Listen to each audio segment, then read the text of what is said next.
요한복음 8장 1절로 11절 말씀이 되겠습니다.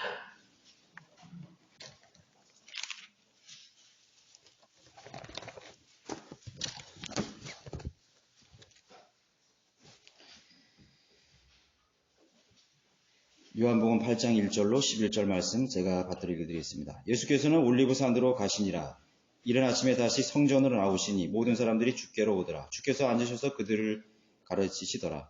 그때 서기관들과 바리새인들이 가늠하다 잡힌 한 여인을 주께 데리고 와서 그 여인을 한가운데 세우고 주께 말씀드리기를 선생님, 이 여인이 가늠하다가 현장에서 잡혔나이다. 모세는 율법에서 그런 여자를 돌로 치라고 명령하셨는데 선생님은 어떻게 말씀하셨나이까? 라고 하니 그들이 이렇게 말하는 것은 주를 시험하여 그를 고소할 부실을 얻고자 함이라. 그러나 예수께서 못 들은 척 체하시고 몸을 굽혀 손가락으로 땅에다 쓰시더라. 그래도 그들이 계속해서 물으니 일어서셔 그들에게 말씀하시기를 너희 중에 죄 없는 자가 먼저 그 여인에게 돌을 던지라고 하시더라. 그리고 다시 몸을 굽히시어 땅에다 쓰시니 그 말을 듣는 자들은 양심의 가책을 받아 가장 늙은 자로부터 시작하여 맨 나중 사람까지 하나씩 자리를 뜨더라. 그래야 예수께서 혼자 남으시니 그 여인이 한가운데 서 있더라. 예수께서 일어서시어 그 여인 외에는 아무도 없는 것을 보시고 여인에게 말씀하시기를 여인아 너를 고소하던 자들이 어디 있느냐? 아무도 너를 정죄하지 않더냐고 하시니 그 여인이 말씀드리기를 주여 아무도 정죄하지 않았나이다 라고 하더라. 예수께서 그들에게 말씀하시기를 나도 너를 정죄하지 않노라. 가라. 그리고 더 이상 죄를 짓지 말라고 하시더라. 오늘 말씀의 제목은 모두가 떠난 자리입니다. 모두가 떠난 자리라는 제목으로 강론을 드리겠습니다. 이스라엘을 상징하는 나무 세 가지가 있습니다. 첫 번째로 포도나무죠. 두 번째는 무화과 나무입니다. 그리고 세 번째가 올리브 나무가 되겠습니다. 아마도 올리브산은 올리브가 나무가 많아서였으리라고 저는 생각이 되거든요. 올리브 숲이 많았을 것으로 추정이 되는 것입니다. 이스라엘을 성경에서 올리브라고 표현한 곳은 예레미야 11장 16절 17절 그리고 로마서 11장에서 이제 두 올리브 나무의 그 비유로 이렇게 언급이 되고 있습니다. 그래서 로마서 11장에는 특별히 참 올리브 나무인 이스라엘에 돌 올리브에 나 있는 이방인이 이제 접붙여져서 하나가 되었다. 그래서 이스라엘의 그런 배교로 말미암아서 꺾여짐으로 말미암아서 이제 버려진 돌 올리브 나무가 참 올리브 나무에 접붙여졌다. 이렇게 설명을 하고 있습니다. 그래서 참 올리브 나무가 꺾여짐으로 돌 올리브 나무를 접붙였다는 그런 내용을 설명하고 있는데 이방인의 구원과 또 이스라엘의 배교를 다룬 그런 내용이 되겠습니다. 올리브산은 주님의 재림의 장소가 됩니다. 주님께서 이제 왕의 대류를 거쳐서 이제 예루살렘 동편으로 입성을 하십니다. 그때 올리브산에 거기 서시죠. 그래서 들어가기 전에 심판하신 곳입니다. 민족들을 심판하시고 악인과 또 의인들을 심판하시는 곳이 되겠습니다. 그리고 그때 올리브산에 지각 변동이 일어나는데 주님께서 동쪽과 서쪽을 밟고 서심으로써 골짜기가 이렇게 가운데 생기게 되고 또 산의 북쪽과 남쪽이 이렇게 두 부분으로 나눠지는 것입니다. 그러니까 올리브산은 동서남북으로 이렇게 지각 변동이 일어나는 나게 될 것이라고 스가랴 14장 4절에서 언급해주고 있습니다. 그렇게 여러분들 이해하시고 저는 오늘도 이 본문의 말씀을 강해해 드리려고 하고 있습니다. 예수 그리스도께서 초림하실 때에는 유대인들에게 거절 당하셨지만 두 번째 오실 때, 두 번째 재림하실 때에는 메시아로서 그들이 간절히 대망하던 그런 메시아로 이렇게 받아들이고 민족적인 그런 대회개가 회심이 일어나게 될 것입니다. 주님은 마치 이른 아침에 빛나는 새벽별처럼 셋째 하늘에서 지상으로 내려오는 것입니다. 오늘 여기도 그런 표현을 하고 있습니다. 이른 아침에 성전에서 나오시니 우리가 성전이라 그러면 구약시대에는 성막이나 성전이 있죠. 그 다음에 사실은 그 성전은 하늘의 모형입니다. 실제적인 성전은 저 셋째 하늘에 있는 것입니다. 그 셋째 하늘의 모형을 가지고 모세는 성막을 지었고 또 성전이 지어지게 되는 것이죠. 그 셋째 하늘의 성전을 나와서 이제 새벽에 사람들께로 나오신 것입니다. 그리고 받아들여지는 것입니다. 계시록 22장 16절에 나는 다윗의 뿌리요 자손이며 곧 또 빛나는 새벽별이라 그렇게 말씀하셨습니다. 나는 다윗의 뿌리요, 나는 빛나는 새벽별이라. 그러니까 밤이 다 끝난 다음에 새벽에 가장 일찍 떠는 그 어둠을 가장 일찍 밝히는 그 새벽별. 그리고 주님이 그렇게 자신을 표현하고 계십니다.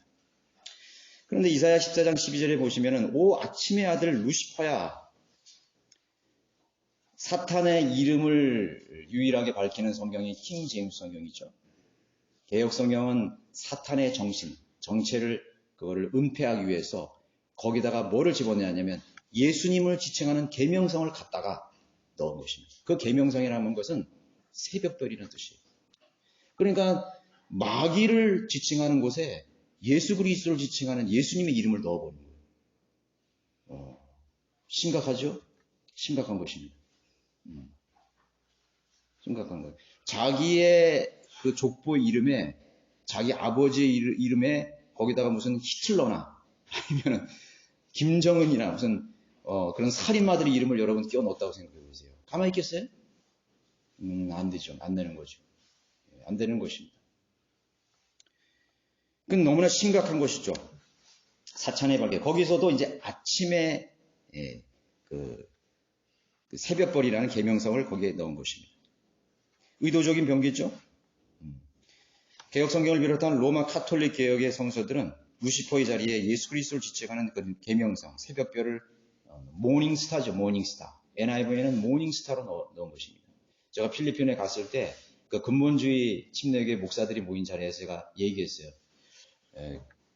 그 NIV나 또 아메리칸 뉴스탄다드를 가지고 있는 사람들에게 봐라요. 다 보여줬어요. 깜짝 놀라는 거예요. 깜짝 놀랐어요. 그 성경은 마귀가 의도적으로 변기한 것이다. 교회의 시대는 칠흑 같은 밤과 같은 시대입니다. 밤과 같은 시대예요. 이 세상의 어둠을 밝히기 위해서는 그리스도를 통해서 비춰지는 그 빛이 필요한 것입니다. 복음의 빛이 필요하고 진리의 빛이 필요한 것입니다. 그래서 우리 교회를 달로 비유하죠. 달. 태양이 있고 달이 있고 지구가 있습니다. 지구는 세상이에요. 땅은 어둠입니다. 사망의 권세가 다시는 그런 세상입니다. 어둠이 있었을 때 그 밤의 어둠을 밝히는 존재는 바로 달이 되는 것이에요. 근데 달은 스스로 빛을 낼 수가 없어요. 태양을 반사시켜서 그 어두운 땅을 비추는 것입니다. 교회가, 오늘날의 이 그리스도인은 이 어두운 세상에 예수 그리스도를 영접한, 예수 그리스도의 복음을 가진 사람들에 의해서 세상을 밝히는, 너희는 빛의 자녀들이라 이렇게 말씀하셨죠. 교회의 그게 책무인 것입니다. 예수 그리스도가 없는 시대, 예수 그리스도가 없는 장소, 상상할 수 없습니다. 그것은 어둠입니다. 전등빛이 있고 또 수많은 네온의 빛이 있지만 그것은 어둠입니다. 예수 그리스도가 없는 학교, 교실은 저주받은 학교일 뿐인 것입니다. 예수 그리스도가 없는 국가, 미래를 보장받을 수 없어요. 우리나라의 한반도의 상황을 보십시오. 예수 그리스도가 없는, 바이블 빌리머나 참된 교회가 없는, 복음이 없는 한반도는 생각할 수 없어요. 이 한반도의 평화를, 안녕을 보장받을 수 없는 것입니다. 예수 그리스도가 없는 가정, 예수 그리스도가 없는 가정. 겉으로는 돈도 많고 집도 근사하고 있지만 안에 들여다가 보면 평화가 없어요. 평화가 없습니다. 행복하지 않습니다. 안식이 없습니다. 인내가 없습니다. 어둠이죠. 어둠일 뿐인 것입니다. 심지어 예수 그리스도가 없는 지역교회는 칠흑 같은 밤과 같은 것입니다. 곧 저주의 장소이며 저주의 시간이며 무가치한 존재일 뿐인 것입니다. 우리 역사를 보면은 예수님께서 이 땅에 오신 기점을 중심으로 시간이 거꾸로 됐죠. 예수님이 오신 기점을 대해서 before Christ, before BC. 예수님이 탄생하신 후에 아노 도미노. 시간이 세계 역사와 시간을 갈라놓았습니다. 예수 그리스도가 없는 이 세상, 예수 그리스도가 온 이 세상, 한 군데는 거꾸로 가고 한 군데는 순으로 가는 것입니다. 여러분, 예수 그리스도를 언제 만나셨습니까? 예수 그리스도가 없는 여러분의 인생은 소망이 없었습니다. 저도 어떻게 살았는지 모르겠어요. 저도 똑같은 젊은 방황하는 시절을 보냈습니다. 폐쇄적인 그런 나날을 보냈습니다. 그러나 예수 그리스도를 만나고 저는 새로운 피조물이 되었죠. 어둠 가운데 있다가 빛 가운데로 저를 옮겨주신 것입니다. 여러분, 그 간증이 있습니까? 여러분의 가정에, 여러분들이 있는 장소에, 여러분들이 방에 예수 그리스도가 계십니까? 임재하고 계시나요? 모든 인류는 예수 그리스도의 가르침 앞으로 나아가야 되는 것입니다. 왜? 예수님께서는 우리를 가르치기 위해서 오셨습니다. 나는 진리요. 진리가 무엇입니까? 진리의 지식을 그 예수 그리스도를 통해서만 얻을 수 있습니다.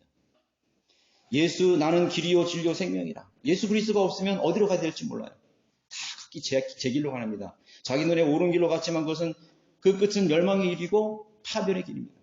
불의의 길입니다.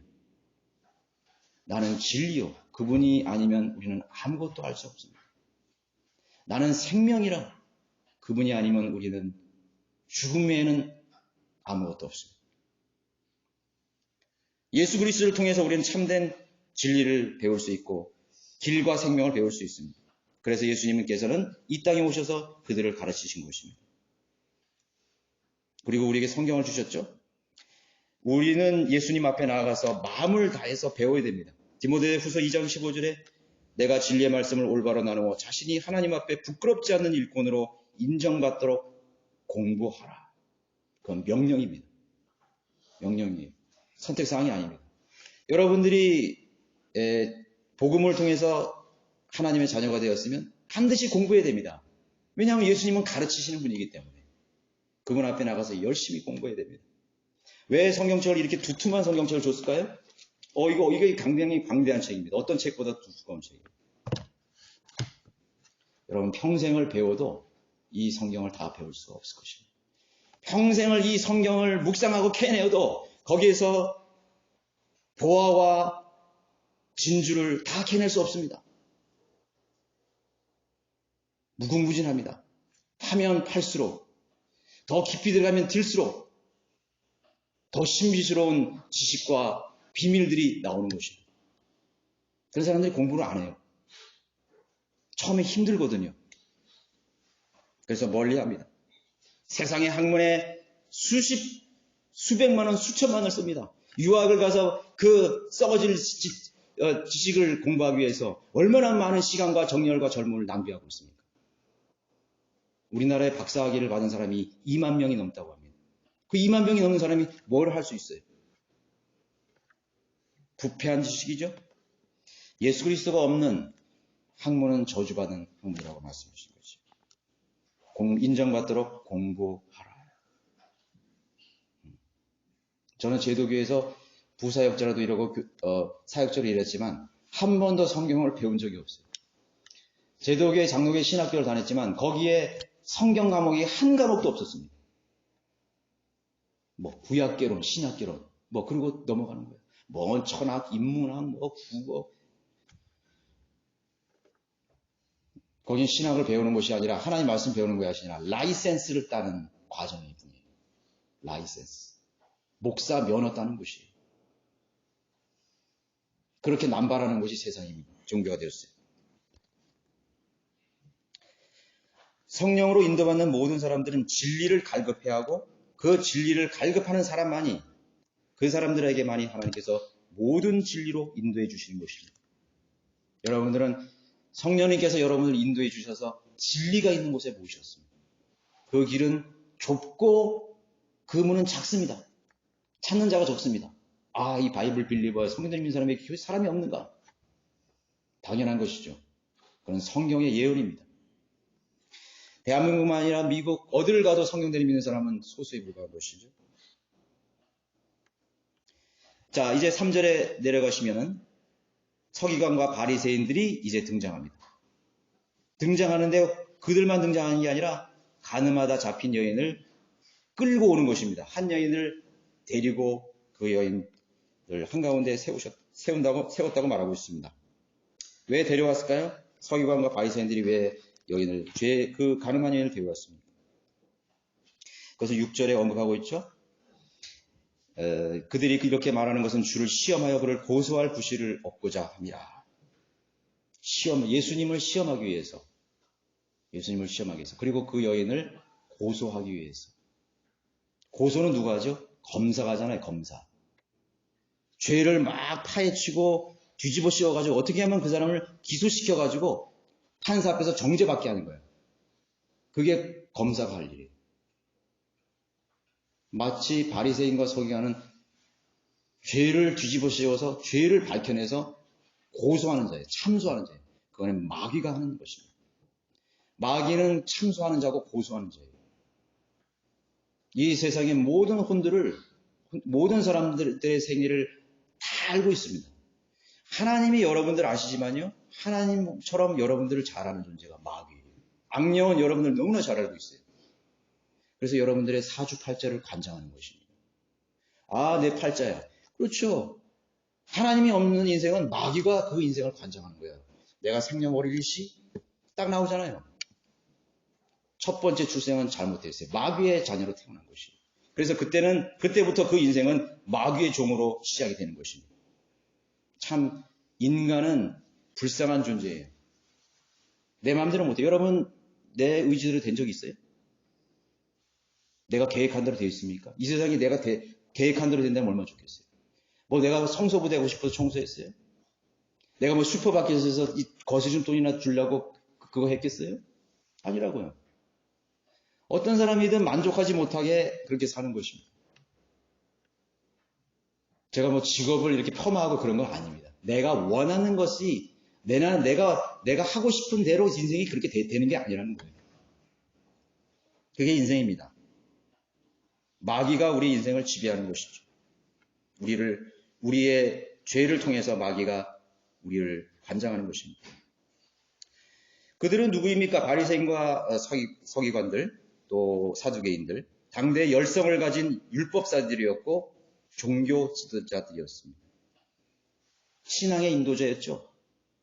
그들이 하나님께로 유대인들을 인도하는, 회중들을 인도하는 그런 목자의 자리에 있던 사람들이죠. 그러나 실상은 지도자들이 아니었어요. 마귀의 종들일 뿐이었습니다. 마귀의 종들이 있습니다. 우리가 지나가 보고 봐서 평가를 내리면은 그것이 별로 놀라지 않아요. 그런데요, 모를 때 평가를 내려주면요, 사람들이 놀라요. 여러분들이 여기 오기 전에 조용기 목사는 마귀의 종이에요. 김선도 목사는 마귀의 하수인이야. 그러면 엄청나게 놀라요. 그런 말을 어떻게 하냐. 어떻게 주의 종에게 그런 함부로 그런 말을 하냐고. 다 그렇게 얘기합니다. 그러나 진리를 알았을 때, 그들의 정체가 드러나는 후에, 마귀의 종이었구나. 그들은 진리가 없는 사람이었구나. 그들에게는 구원이 없구나. 그럼 알게 되는 것이죠. 예수님께서 그들에게 마귀의 자식이고, 마귀의 세대고, 너희의 아비는 마귀라고 했을 때 사람들은 그걸 받아들일 수가 없었던 것이죠. 본인들도 받아들일 수 없는 것이죠. 쇼크를 일으키는 것입니다. 쇼크를 일으키는. 자, 예수님만이 그들의 정체를 밝히시죠. 그 사람들이 입는 옷이 그들이 아니었어요. 얼마나 멋있는 옷을 입었을까요? 가운을 입고 이렇게 유대인들이 그 입는 옷 있죠? 종교 지도자들은 분명히 달랐을 거예요. 차별을 두기 위해서. 그렇죠? 니콜락하죠? 목사들이 얼마나 근사하게 여러분 다니고 있습니까? 어떤 사람이 저를 보더니 이렇게 말하거든요. 목사님 같지 않는데요. 그러니까 목사님 같은 행색을 해야 목사라고 생각을 하는 거죠.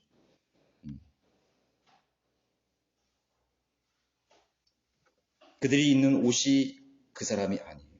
그러나 사람들은 그렇게 옷을 입으면 그렇게 그 사람인 줄 생각해요. 신부가 입는 옷, 신부님이구나. 목사님은 저런 스타일이구나. 여러분의 사회적 위치가 여러분 자신이 아닙니다. 목욕탕에 들어가면 다 똑같아요. 하나님 앞에서 다 똑같습니다. 교회 안에서의 어떤 직책이 그 사람이 아니라는 사실을 알아야 돼요. 나는 뭐 제도교회에서나 이런 데는 난 장로니까, 나는 권사니까, 나는 전도사니까, 목사니까. 여기 바이블 빌리버 속에서 똑같은 것입니다. 내가 여기서 10년 있고 30년 있는 그 경력이 내가 아니에요. 사람들은 착각하더라고요.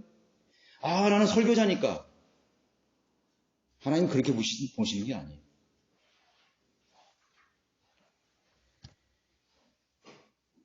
너희는 외모를 보지 말라. 그들의 외모를 보지 말라. 하나님은 그들의 마음을 보시고 그들의 중심을 꿰뚫어 보시는 하나님이신 것입니다. 그들은 마귀의 종이요 마귀의 자식들이었습니다. 계시록 2장 9절에 언급하고 있죠. 자칭 유대인이라고 말하는 그들의 모독을 아노니 그들은 유대인이 아니요 사탄의 회당이라고 말하고 있는 것입니다. 그래서 우리가 지적하는 것입니다. 거기 교회가 아니야. 그 사람 하나님의 사람이 아니야. 그들이 입고 있는 옷, 그들의 말투, 그들이 배운 학문이 그들이 아니라고 지적해 주는 것입니다. 그럼 우리는 예수 그리스도께로부터 배운 것입니다.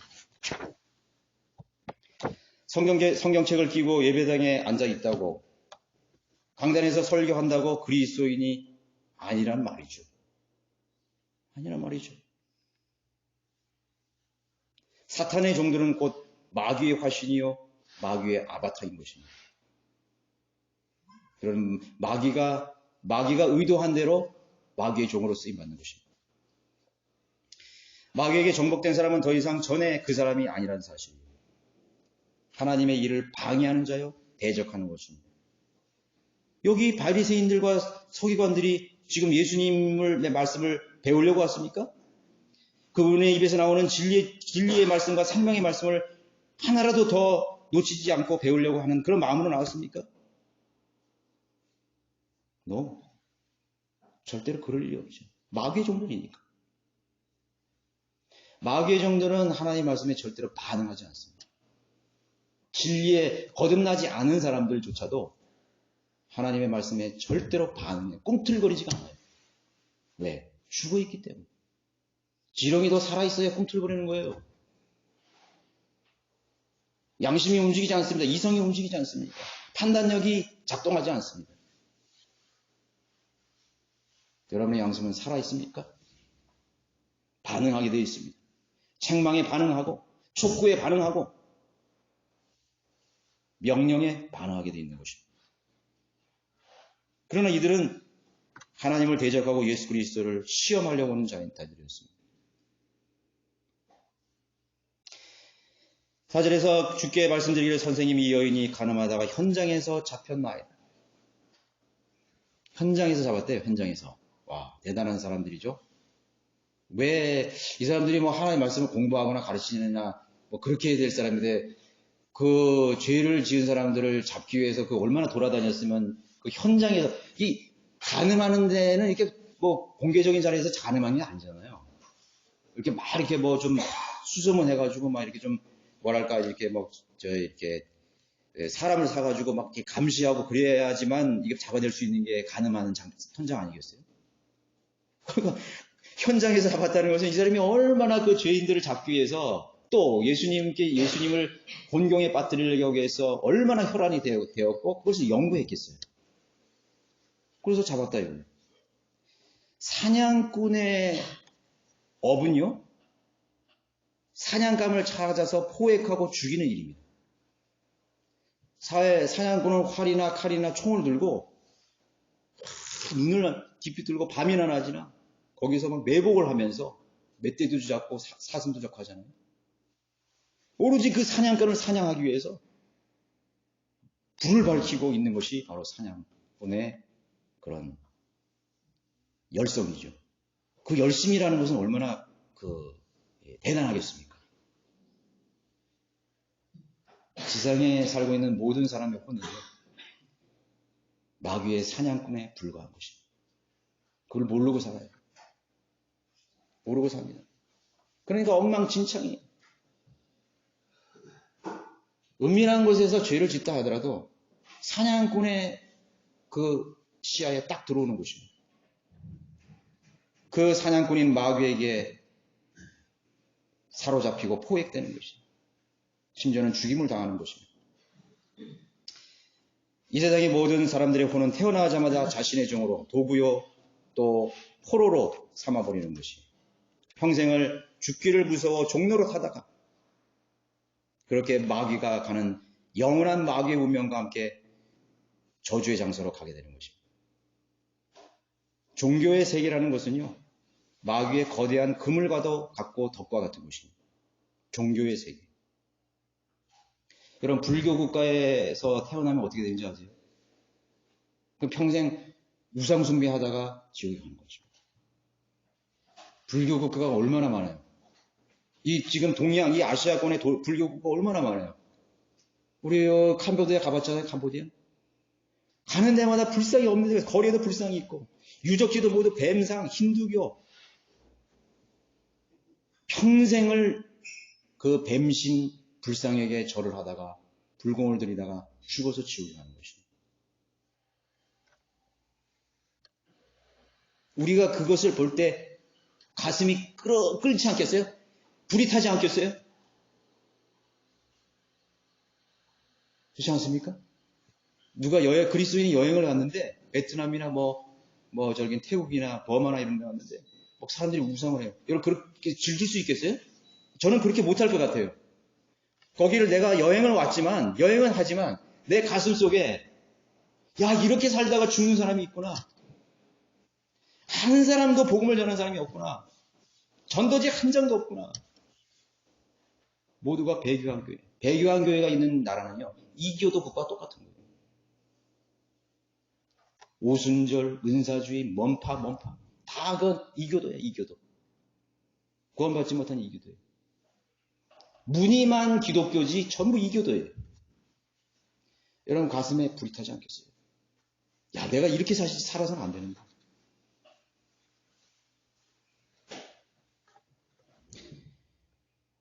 자, 이 세상은 거대한 네트워크를 형성해서 수많은 사람들을 멸망으로 이끌고 있습니다. 마치 쓰나미가 걷잡을 수 없이 여러분 물밀듯 쏟아진다 그죠?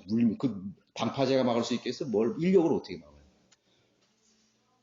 그렇게 이 세상의 마귀는 그런 네트워크와 그런 쓰나미 같은 세력을 가지고 수많은 사람들을 다 지옥으로 보내는 거예요. 그리스도인이 교회가 뭘 할 수 있겠어요, 거기서? 겨우 한 사람은 그냥 또 매달려 가지고 그게 복음이고 그게 우리의 사역이에요. 그게 우리의 사역이에요. 모슬렘의 인구, 모슬렘의 민족에 태어난 수많은 혼들, 14억의 혼들이 아무런 기회도 얻지 못하고 그 멸망의 쓰나미 속에서 호적되다가 지옥으로 가는 것입니다. 13억의 카톨릭 교도들이 쓰나미와 같은 마귀의 세력에 의해서 걷잡을 수 없이 종으로 살다가 멸망으로 들어가는 것입니다. 도교, 미신, 인도의 12억 개의 혼들, 3억 3천 개의 신들이 있다잖아요. 인도에는 3억 3천 개의 혼. 일본의 도교는 8천 개의 신이 있대, 8천 개. 공식적으로 집계된 신들이 8천 개는 됩니다. 믿는 자여 어찌알고. 믿는 자여 어찌알고. 네트워크란 바로 마귀가 쳐오는 거대한 그물과 같은 것입니다. 그 그물을 가지고 사람들의 혼을 사냥하는 것입니다. 이 여인처럼 꼼짝없이 그 현장에서 탁 잡혀요. 그 검사에게 그렇게 쇠고랑이 착혀서 끌려가는 것입니다. 변명의 여지가 없죠. 마귀가 여러분들을 고소할 때 여러분 변명할 수 있겠어요? 변명할 수 있냐 말이에요. 마귀는요, 검사는 법을 가지고 그 사람을 정죄하는 거예요. 그게 꼼짝을 못하는 거예요. 몇 호에 의해서 이 사람 너는 죄를 졌습니다. 묵비권 행사할 수 있고 저거. 마귀가 여러분을 그렇게 고소해요. 예수님이 그랬죠? 사람의 입으로 들어가는 것이 그를 더럽히는 것이 아니라 사람의 마음에서 나오는 것이 그를 더럽히는 거예요. 누구든지 형제를 미워하는 자마다 살인했고 이웃의 물건을 탐하는 자마다 도둑질했고 여인을 보고 음욕을 푼 자마다 그 여인과 더불어 간음하였느니라. 거기에 자유로운 사람이 어디 있어요? 그것뿐이에요. 수많은 정크들, 쓰레기들이 인간의 마음속에서 계속 솟구져 나오는 거예요. 아마 5분에 한 번씩 죄를 생각할 거예요. 아니 그보다 더한 사람도 있고 매일 죄를 생각하는 것입니다. 기도하는 시간 외에 뭐 그 기도도 모르겠어요. 육신의 정욕을 구하는 그런 기도를 하고 있지는 않습니까? 죄는 이기적인 욕망 속에서 기도하는 사람이 얼마나 많아요. 잘 먹고 잘 살고 나의 욕망을 채우기 위해서. 그것이 인간이죠. 그러나 그것을 하나님은 보시는 게 아니에요. 우리를 고소하는, 우리를 현장에서 우리를 감시하고 있는 마귀가 우리를 보고 있는 거예요. 너는 지옥에 갈 수밖에 없어. 그렇구나. 나는 1000번을 태어나도 지옥에 갈 수밖에 없는 죄인이고. 그 여인의 심정이 그랬을 거예요. 무슨 변명을 해요? 거부할 수 없고 반항할 수 없어요. 그게 죄인인 것입니다. 마귀가 쳐놓은 그물에 걸려드는 것입니다. 5절에는 모세는 율법에서 그런 여자를 돌로 치라고. 자, 이거 보세요. 법으로 그 사람을, 이 여인을 정죄하고 있죠. 법으로. 여러분, 율법을 들은 하나님께서 이 지상의 인류에게 율법을 주셨을 때 최초로 율법을 받은 민족이 이스라엘 백성이에요. 그러니까 하나님의 법을 받기 위해서 선택된 거예요. 어떻게 보면은 참 최초로 정죄받기 위해서 선택된 민족이죠. 최초로 정죄받기 위해서 선택된 민족이. 이스라엘은 율법을 듣고 또 알고 지켜야 될 최초의 민족이 되었어요. 율법을 받았다고, 모세 율법을 받았다고 다가 아닙니다. 물론 율법의 그 모세 율법을 통해서 그들이 율법을 실행했다면 하나님 앞에 복을 받고 보호를 받습니다. 거룩한 백성으로서의 자격을 갖게 되는 것입니다. 그러나 율법의 목적은 정죄가 그 목적을 가지고 있습니다. 정죄예요. 그래서 유대인들은 정죄받은 민족이 사실이에요.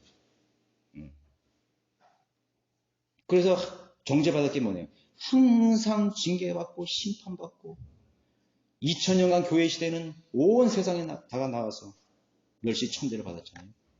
그 사람이 얼마나 똑똑해요. 유대인들이 얼마나 똑똑해요. 노벨상의 60% 70%를 유대인이 받아요. 근데 왜 그런 천대를 받는 거예요? 율법을 받은 민족이기 때문에. 하나님께서 살아계시다는 사실을 이스라엘 민족을 통해서 증명해 주고 있는 거예요. 이방인들에게 보라고. 여자는 유대인을 대변해 줄 수가 있습니다. 만인 앞에 끌려온 범죄한 여인과 같은 유대인들. 유대인들은 광야에서 시작해서 가나안 땅에서 얼마나 많은 정죄를 받고 죽었습니까? 아마 모세가 너무 힘들었을 것 같아요. 장례식 치르느냐고. 그냥 계속 죽잖아요. 땅이 갈라 죽고 불이 내려가 죽고 뱀이 물려 죽고 또 그 가나안의 민족들이 와서 또 죽고 전염병이 와서 죽고 칼에 죽고. 모세의 이 그 심정은 그 참 그 누구도 이해할 수 없을 것 같아요. 항상 비통한 마음, 슬픔을 가지고 그런 민족을 인도했습니다. 또 족장 시대에 얼마나 많은 그 심판을 받았습니까? 열왕기하를 보십시오. 얼마나 많은 왕들이 배교하고 죄를 짐으로써 그 백성들이 심판과 징계를 받았습니까? 선지자들 시대 계속 아시리아의 포도, 바벨론의 포로. 그게 유대인이에요. 계속 끌려다녀. 계속 포로로 끌려다니고 이방에 가서 근생이나 아우슈비츠에 가서 끌려가서 가스실에서 죽고 뻘거벗겨 죽고. 이 여인은 앞으로 있을 유대인의 역사를 보여주고 있는 것이. 머리채 끌려온 그 옷도 제대로 입었겠어요? 현장에서 잡혔는데 옷도 제대로 입었겠어요? 끌려와가지고 땅바닥에 내동댕이 치 항변할 수 없는 그 처절한 그 비참한 차라리 죽음이 자기에게 더 죽음을 보냈을 것입니다. 그게 유대인들이에요. 얼마나 많은 혼들이 광야에서 돌에 맞아 죽었습니까? 모세율법이었어요. 얼마나 많은 혼들이 심판을 받아서 죽어. 죄의 삭은 사망이라는 법이 있기 때문에 지금도 수많은 사람들이 죽어가는 거예요. 왜 죽느냐? 죄의 삭은 사망이 때문에 죽는 거예요. 교통사고로 죽고, 불치병으로 죽고, 재앙으로 죽고, 전쟁으로 죽고. 거기에 주님께서 말씀하세요. 죄의 삭은 사망입니다. 죄의 삭은 사망. 병원에서 써 있어요. 죄의 삭은 사망입니다. 장례식장에서 써 있어요. 죄의 삭은 사망입니다. 교통사고 현장에서 써 있어요. 죄의 삭은 사망입니다. 피해갈 수 있어요. 하나님의 진리라는 것은 법과 같은 것이기 때문에 절대로 바꿀 수가 없는 거예요. 안간힘을 쓰죠. 의학이 사람의 수명을 몇 년을 더 연장시킨다. 불치병을 뭐냐입니다. 첨단 의학은요. 첨단 의학의 혜택을 받을 수 있는 인류는요. 1%밖에 안 된대요. 1%밖에 안 돼요. 좋은 약이 나왔다. 치료약이 나왔다. 1%예요. 제3국의 사람들은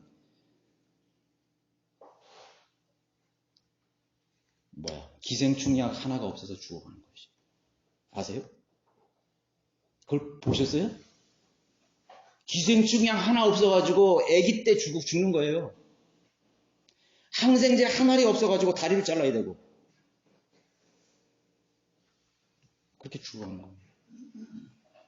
그게 이 세상이에요. 우리가 이렇게 병원을 누리고 있으니까 세상의 인류가 다 혜택 받는 것 같죠? 천만의 말씀이에요. 천만의 말씀. 죄의 삭은 사망인 것이.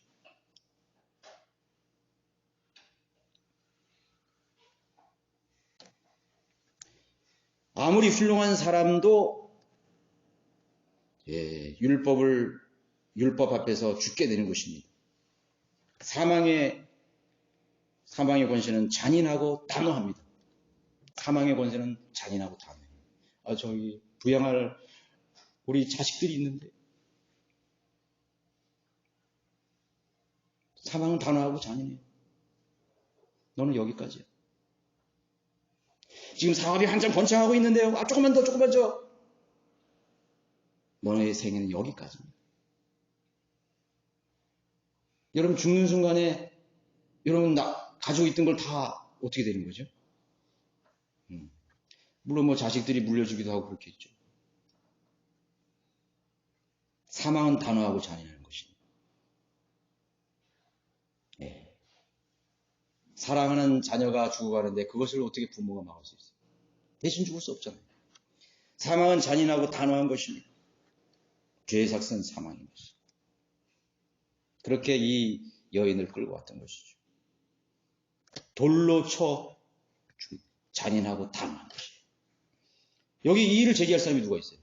아무도 없죠. 6절에 그들이 이렇게 말하는 것은 주를 시험하고 고소할 구실을 얻고. 자, 이 마귀의 역할은 또 말씀드리지만 이스라엘을 고소하는 데 목적이 있습니다. 사탄이 하나님에게 가서 욥을 고소했죠. 욥을 고소했습니다.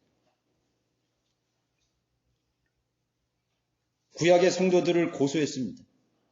수많은 사람들이 마귀의 고소에 있어서 죽음을 맞이했습니다. 그거는요, 하나님도 막을 수 없어요. 하나님이 막을 수 없어요. 왜? 하나님 자신이 법이니까. 하나님 자신이 만든 법을 가져와가지고 이 유대인들 자신의 사랑하는, 그러니까 이 하나님의 마음을 얼마나 찢어지게 아팠겠어요. 내가 만든 단두대에 내 자식이 죽는 거예요. 내가 만든 처형장에 내 사랑하는 사람들이 죽어간다고 생각할 때 여러분 얼마나 가슴이 찢어지겠어요? 그거 상상해 보셨어요? 그러나 마귀가 합법적으로 들고 나오기 때문에 하나님도 그걸 막을 수 없는 것이죠. 그게 마귀, 그게 법이고. 하나님께서는 이스라엘 향해서 얼마나 목 놓아 우셨습니까? 예레미야의 눈물은 하나님의 눈물이었습니다. 모세의 눈물은 하나님의 눈물이었습니다. 그렇죠? 이사야의 눈물은 주님의 마음이었습니다. 호세아의 찢어지는 가슴은 하나님의 찢어지는 가슴이었어요. 그걸 여러분 찾으셨나요? 여러분 그걸 찾지 못했다면 여러분 진리의 지식은 그냥 지식일 뿐이에요. 하나님의 말씀은 전인격적인 것입니다. 사람에겐 지각이 있고 의지가 있고 감정이 있죠. 하나님은 그렇게 만나야 되는 것입니다. 말씀을 통해서 하나님 그렇게 만나야 돼요. 뭐를 하나님께서 우리에게 주시고자 하는지 알아야 되는 것입니다. 하나님의 심정을 갖지 못하는 사람들은 지식을 가지고 사람들을 정죄합니다. 여기서 그런 사람 많았어요. 하나님께서 우리에게 좋은 진리의 지식을 가지고 형제들을 힐문하고 고발하고 그 수치를 덮어주기는커녕 다 까발려서 내쫓고 그게 어떻게 그리스도의 마음을 가진 사람이에요. 십자가에서 자기는 지옥에서도 해결 안 되는 그 죄를 용서받았는데 형제자매의 그 조그만 죄도 용서 못해가지고 질시하고 다투고 얼마나 정죄하는 것입니까? 여러분 그리스도의 십자가의 마음을 갖지 못해서 그런 것입니다. 하나님의 마음을 읽지 못했어요. 성경은 그것을 우리에게 알려주고 있는 것입니다. 성경. 심지어는 예수님 자신도 마귀에게 고소를 당하셨다는 사실 아십니까? 광야에서 시험 받으셨고 40일 동안 그 시험 받으셨죠. 어떻게 하면 그 예수님도 육신으로 오신 예수님도 그 시험하고 그 정죄할 거리를 찾아서 예수님을 그 모세의 율법에 걸고 어떻게 넘어뜨릴까? 얼마나 많이 이렇게 했어요. 바리새인 통해서 사두개인 통해서 또 마귀가 직접 시험하기도 하고.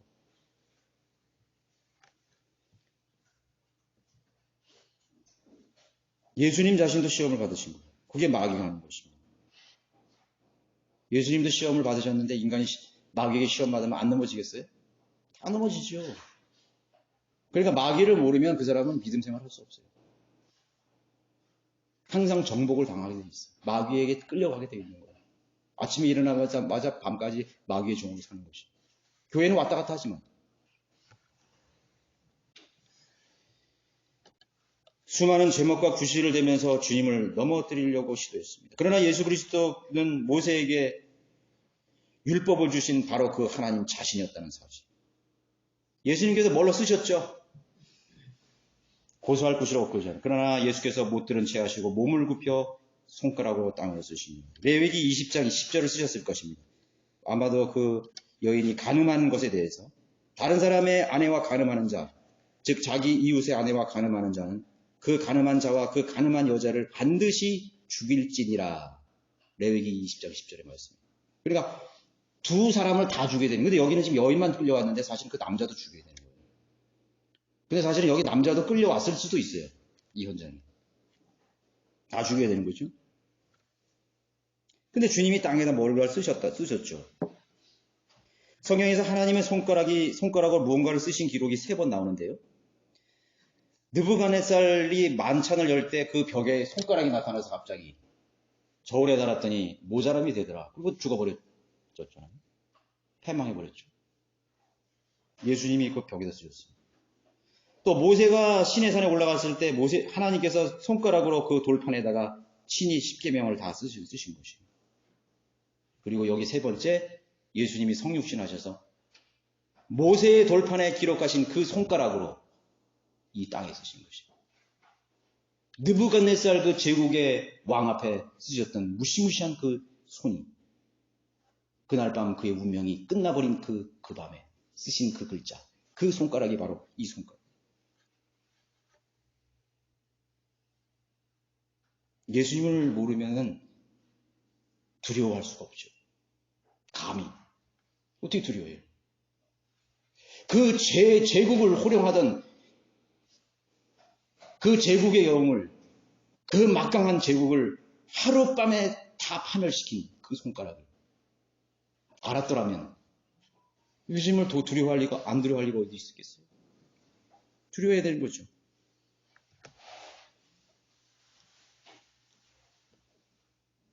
진짜와 가짜의 차이는 무엇이죠? 하나님이 누구신지 아는 것과 모르는 것의 차이인 것입니다. 네. 모르면은 무지하면 하나님을 두려워하지 못해요. 알면은 두려워하는 것입니다. 바로 그 손가락으로 이 성경을 쓰신 거예요. 예수님께서 하나님께서 손가락으로 뭔가를 쓰시는데 그거 틀렸어요. 하나님. 주님, 여호와 하나님 그거 틀렸다고요? 누가 그렇게 감히 얘기해요? 잘못 쓰셨어요. 예수님 잘못 쓰셨다고. 지워버리고 다르게 자기가 쓴다고 생각해보세요. 하나님을 두려워할지 모르는 사람이죠. 하나님 누군지 모르는 사람. 그 성경 틀릴 수도 있고 맞을 수도 있어요. 하나님을 소설 작가보다도 못하게 취급하는 것이 그런 사람이에요. 믿음이 없는 사람들이에요. 바른 성경은 없다요. 최초에 영감받은 성경만 성경입니다. 그것만 연구해야 되겠다. 그러면 예수님이 최초로 모세의 돌판에 쓴 그 돌판만 인정할 거예요? 유대인은 그렇게 인정하지 않았어요. 예수님께서 그 돌판에 있는 것을 그대로 서기관들이 옮기고 수백 년, 수천 년간 기록된 그 섭리 보존한 율법을 하나님의 말씀으로 믿었다는 거예요. 그 말씀을 두려워했다는 거죠. 영감으로 기록하신, 보존하신 성경. 오늘 우리가 두려워하는 거예요. 성경을 여러분 두려워한 적 있어요? 성경이 변개될 수도 있다고 생각하는 사람은, 틀려질 수도 있다는 생각은 하나님을 두려워하는 사람이 아니죠.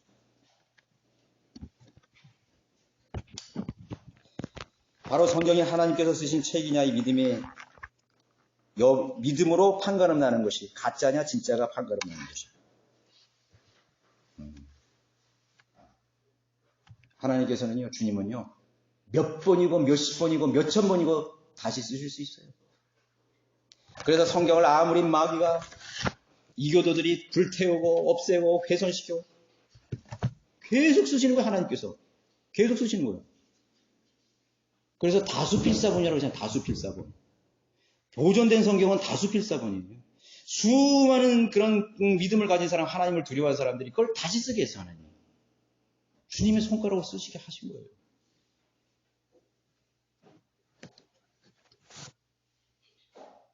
(7절에) 그래도 그들이 계속해서 물으니 일어서 쓰여 그들에게 말씀해, 너희 중에 죄 없는 자가 먼저 그에게 돌을 던져. 돌을 던져보라. 그러면 구약시대에 돌에 맞는 자가 죄 없는 사람들이 던진 돌에 맞아 죽었습니까? 또 그건 아니잖아요. 돌을 던질 수 있는 자격은 죄가 없는 사람이 던져야 되는데, 그럼 구약시대의 사람들은, 예수님 오시기 전에 사람, 그 율법을 어긴 사람을 돌에 던져졌을 때 돌을 던진 그 회중들은 그럼 죄가 없는 사람들이었냔 말이에요. 아니죠? 죄인들이 죄인들을 죽인 셈이죠. 똑같은 죄인이 죄인을 죽인 거예요. 다만 돌을 던질 자격을 갖췄죠. 율법을 행했죠. 최소한의 율법을 행했습니다. 제물을 드리고 그 양에게 바쳐서 자기의 죄를 일시적으로 용서받은 사람만이 그 돌을 던질 수가 있어요.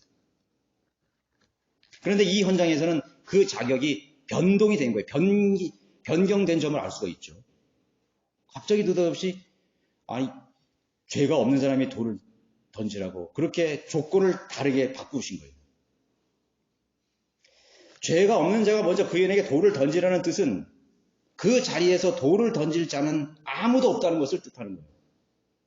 사실 죄인을 정죄할 수 있는 인간은 아무도 없어요. 누가 정죄하는 거예요? 정죄할 수 있어요? 아무도 정죄 못해요, 사실은. 없다고. 거기에 둘러선 모든 군중들이 배교한 죄인들이요. 모세의 율법을 범한 죄인들이란 뜻입니다. 예수님이 그렇게 말씀하신 거예요, 간접적으로. 자격이 있는 사람은 아무도 없다는 것입니다. 그러나 9절에서 돌을 던져서 그 여인의 죄값을 물을 사람은 오직 한 분밖에 없는 거예요. 하나님이시죠. 곧 예수 그리스도 주님이었어요. 주님은 돌을 던질 수가 있어요. 왜? 죄가 없으시기 때문에. 율법을 완전하게 행하신 분이시기 때문에. 예수님만이 그 여자를 정죄하시고 그 여인의 죄값을 물으시고 심판하실 수 있는 유일하신 공의로우신 하나님 자신이었습니다. 그러므로 가늠한 여인이 두려워해야 될 마지막 유일한 존재는 천상천하에서 오직 자기 앞에 서신 예수 그리스도 한 분밖에 없다는 것이죠. 진짜 두려워해야 될 분이 남은 것이죠. 율법사도 서기관도 다 떠났어요. 사실 그 사람들이 처음에 무서웠을지도 몰라요. 늙은이로부터, 여기 늙은이로부터 그랬죠? 사람이 나이가 먹었다고 해서 오래 산다고 해서 종이 아니에요. 오래 살면 살수록 죄값만 늘어가는 것이. 20년 살았죠? 그럼 20년 동안 죄 지은 거예요. 60살? 60년 동안 죄 지은 거예요. 80살, 80살 죄 지은 거예요. 100살, 100살까지 죄 지은 거예요. 좋은 게 아니에요. 심판만 늘어가요. 체벌만 늘어간다는 거예요. 비참하죠. 무병장수라고 세상은 그렇게 떠들지만 사실 좋은 게 아니에요. 아기 때 죽는 게 나아, 하늘나라에 가니까. 어려서 사실 생애를 하나님께 데려가신 그 혼이 지옥에 가더라도 낫단 말이에요. 그거 어떻게 감당하겠어요?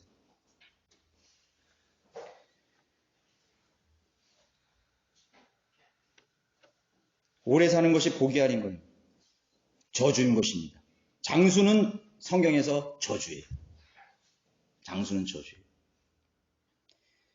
장수가 복이 되려기 위해서는 하나님을 두려워하고 거듭나야 되는 것입니다.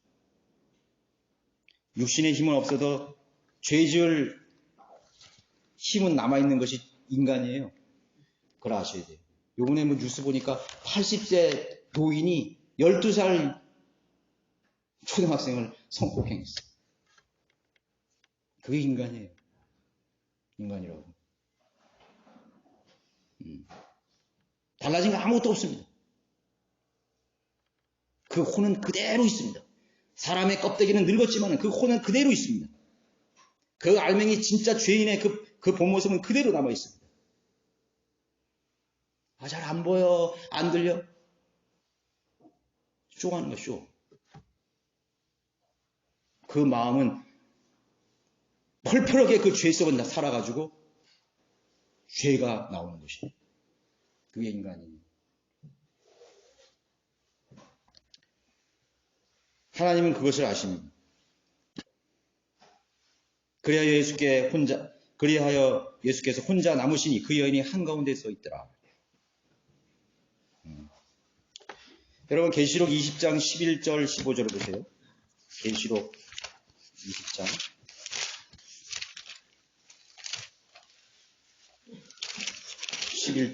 11절. 또 내가 큰 백보자와 그 위에 앉으신 분을 보니 그의 면전에서 땅과 하늘이 사라졌고 그들의 설 자리도 보이지 않더라. 또 내가 죽은 자들을 보니 작은 자들이나 자나 큰 자는 하나님 앞에 서 있는데 책들이 펴져 있으며 또 다른 책도 펴져 있는데 그것은 생명의 책이라. 죽은 자들은 자기들의 행에 따라 그 책에 기록된 대로 심판을 받더라. 바다도 그 안에 있던 죽은 자들을 넘겨주고 또 사망과 지옥도 그들 안에 있던 죽은 자들을 넘겨주니 그들이 각자 자기들의 행에 따라 심판을 받고 사망과 지옥도 불못에 던져주니 이것이 둘째 사망이라. 누구든지 생명의 책에 기록되지 않는 자는 불못에 던져주니라. 지금 하나님 앞에 홀로 뭐만 남은 거예요? 땅과 하늘 다 사라져버려요. 공중에서 이제 주님을 홀로 만나는 거예요. 그게 하나님의 심판석이에요. 백보자 심판석이에요. 아마 그리스도의 심판석도 그럴 것 같아요. 나를 변호해 줄 사람 아무도 없네요. 심판의 주 하나님 앞에 홀로 서 있는 한 죄인의 모습을 보여주고 있습니다. 부인할 수 없는 자신의 수치와 모멸감에 떨고 섰을 가련한 여인. 절망의 자리에 선 죄인들을 생각해 보십시오. 육체도 정신도 다 죽음에 처해져야 할 현실을 어떻게 받아들일 수 있겠습니까? 아, 정말 이것은 꿈이었으면 좋겠구나. 꿈이 아닌가. 자, 우리 인생은 결국 혼자 남게 된다는 사실을 여러분 잊지 마십시오. 고독을 안 사람이요, 인생을 안 사람입니다. 여러분, 군중 속의 고독이란 말이 있죠. 저는 제 아내가 옆에 있어도 어떤 때는 외로움을 느껴요. 내 가족이 다 있는데도, 내 아이들도 행복하게 막 노는데 내 마음에 갑자기 고독한 마음이 드는 것이죠. 그게 인간이에요. 왜 고독할까요? 인간의 마음에는 홀이 있어요. 홀. 여기 공간이 있어요. 그 공간은 누구도 채워줄 수 없는 거예요. 거기는 예수 그리스도만이 채워줄 수 있는 공간이에요. 그 공간이 비어있기 때문에 사람은 고독을 느끼는 것입니다. 아무리 좋은 것을 보고, 아무리 좋은 것을 먹고, 아무리 사랑하는 사람들 파트너 계속 바꿔도, 친구 계속 사귀어도. 그래서 연예인들이요, 공황장애에 걸리고 우울증에 걸리는 거예요. 그렇게 팬들이 많은데 왜 고독해? SNS 고저 편지도 먹고, 팬 레터 받고, 뭐 전화도 오고, 그럼 왜 행복해야지, 왜 충만해야지, 왜 아는 거예요? 여기 가슴에 인간의 혼에 홀이 있는 거예요. 그 공간에 있어야 될 분이 안 계시는 거예요. 그냥 안절부절하는 거야. 고독한 거죠. 고독합니다. 인생은 혼자 남게 되는 사실이에요. 구원받은 사람도 마찬가지예요. 여러분 혼자 남는 것입니다. 그 사람이 참 인생을 안 사람이에요.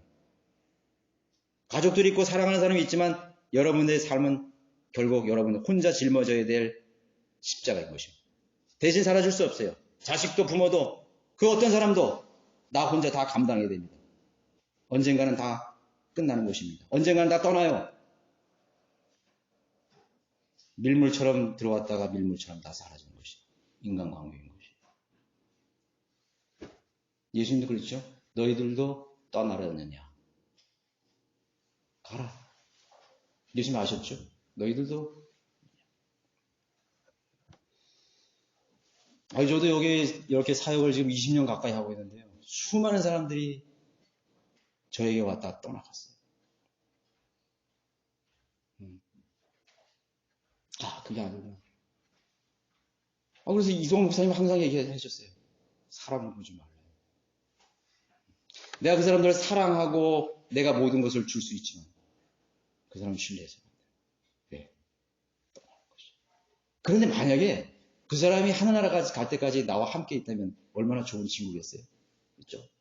그런 분들은 진정한 친구가 될 수 있을 것입니다. 그러나 결국 나는 주님 앞에 홀로 서는 것입니다. 고독, 적막, 고요와 적막 속에 몸부림치고 있을 현대인의 부르짖음, 죄인들의 절규를 들어야 됩니다. 여러분들 그 예수 그리스도 없이 그 홀로 남겨진 그 여인처럼 그 죄인들의 절규를 듣고 있습니까? 그 사람들 행복한 것 같지만 사실 행복하지 않아요. 나 좀 도와주세요. 여러분 유괴범에게 끌려가는 소녀나 소년들 이렇게 보면은요 내색 안 하죠. 그런데 그 시그널이 있어요. 시그널. 여러분들 그 뉴스에 가끔 나오잖아요. 누구 유괴를 하는데 그 점원에게 시그널 보내요. 여기 뭐 손가락으로 보낸다든가 아니면 쪽지를 전화가지고 그 직원에게 이렇게 얘기하는 거예요. 시그널 보내요. 그 시그널을 빨리 캐치해가지고 신고를 하든가 구해내야 되는 거예요. 여러분들 이 세상의 혼들은 전부 여러분들에게 시그널을 보내고 있어요. 거절하는 것 같지만요 사실은 아니에요. 그 자기 본이 아니에요. 마귀가 거절하게끔 하는 거예요. 복음을 밀어내는 거예요. 사실은 그 혼은 절규하고 있어요. 가지마. 이 바보야. 가지마. 나 지금 여기에 볼모로 잡혀 있어. 나는 지금 난 끌려가고 있어. 여러분 그 혼의 절규를 들을 수 있어야 되는 것입니다. 이단에 속힌 사람들 막 그런 것 같죠. 사실은 그 혼이 그 안에서 절규하고 있는 거예요. 울부짖고 있는 거예요. 그래서 담대하게 가야 되는 것입니다. 담대하게 가야 돼요. 복음과 진리를 전해야 됩니다. 예수 그리스도를 통해서 그들을 이끌어내야 됩니다.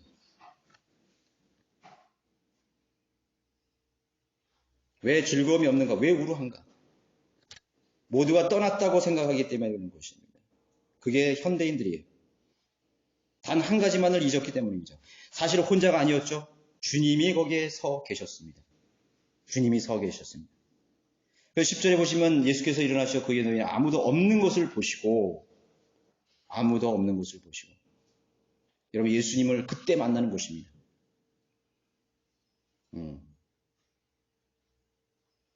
여러분, 예수님이 내 앞에 계시다는 사실을, 내 인생 앞에 계셨다는 사실을 언제 알았습니까? 그분이 내 인생에 언제 찾아오셨습니까? 고독할 때, 절박할 때, 모든 세상의 가능성이 다 끊어졌을 때 예수님 만나는 것입니다. 여러분, 예수님과 참 교제를 나눠야 되는데 그리스도인이 된 후에도 어떤 사람은 그냥 살아가요. 교회 왔다 갔다 형식적으로 살아가요. 근데 어느 날 내가 혼자 남았다고 딱 생각하는 순간 이제 예수님밖에 찾아갈 분이 없는 거야. 골방으로 가는 거예요. 한적한 곳으로 가는 거예요. 그때 내 마음을 토로할 수 있는 것이, 내 마음을 보여줄 수가 있는 것이. 여러분, 그것을 자주 보일 수 있다면 얼마나 행복한 사람이겠어요. 자주 보여주세요. 자주 보여주세요. 그래야 예수님과 교제할 수 있습니다. 절망의 날에, 절망의 밤에,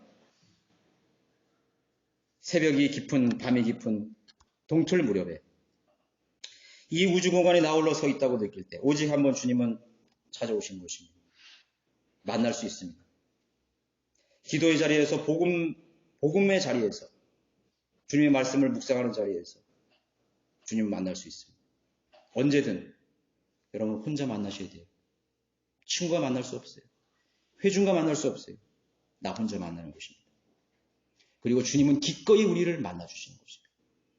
내가 그 아버지의 문을 두드리실 때 주님은 기꺼이 그 문을 열어서 내 아들아 들어와라. 나와 교제하자고 말씀하시는 것입니다. 그러나 두드리는 사람이 별로 없어요. 찾는 사람이 없어요. 그분은 나의 처진 어깨를 일으켜 세우시는 것입니다. 이런 세상에 그것도 아마 누가 하나님을 지칭해서 할 수도 있고 누구 자신에게 의지가 되는 사람이 있죠. 요번에 조혜령 형제 결혼식에서 그 형제가 불렀죠.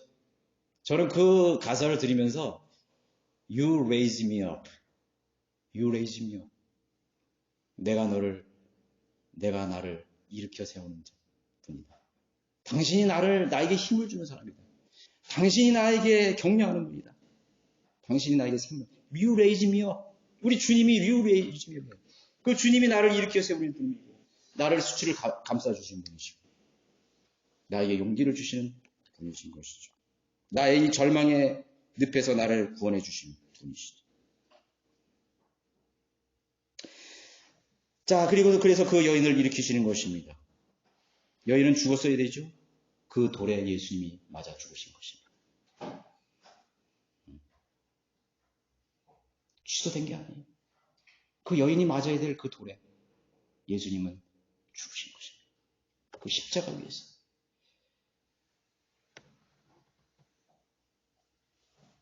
유대인을 예수님은 버리시지 않았습니다. 끝까지 기회를 주시고 그들에게 찾아오시고 마지막 대환란의 그 광야에서 그들을 찾아오셔서 유대인들을 회복하실 것입니다. 만신창이가 된 그 유대인들, 남은 자들을 회복하실 것입니다. 결론적으로 얘기하죠. 예수님께서 더 이상 죄를 짓지 마라. 성령 안에 사는 사람, 예수 그리스도를 만나는 사람, 예수님과 동행하는 사람들은 죄를 전혀 지을지 않지만 죄를 짓지 않을 수 있는 것입니다. 성령의 성령의 생명법이 우리를 인도하시는 것입니다. 예수님의 여인의 죄는 십자가에서 치러졌습니다. 여러분들의 죄도 십자가에 치러졌습니다. 나의 정죄, 나의 죽음, 나의 모든 수치, 그 고통을 주님께서 다 가져가셨습니다. 나는 이제 고독하지 않습니다. 주님과 동행합니다. 고독하다면 여러분 주님과 동행하지 않는 거죠. 그 주님을 여러분 더 사랑하시지 않겠습니까? 이것은 종교가 아닙니다. 주님은 나의 모든 것입니다. 나의 전부인 것입니다. 주님 없이는 우리는 한순간도 숨도 쉴 수 없습니다.